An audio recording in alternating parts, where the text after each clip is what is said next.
Kung pagod ka na at parang ang bigat-bigat na ng lahat, sandali lang.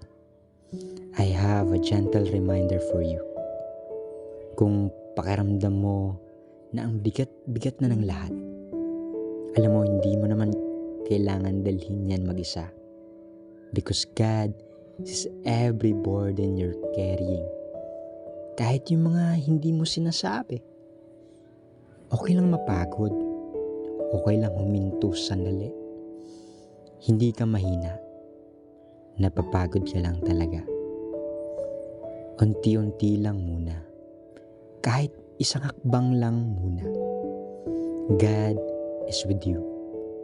Tutulungan ka niya dalhin yung mga hindi mo na kaya. Kapit lang. Hindi ka nag-iisa. God is with you at hindi kanya bibitawan.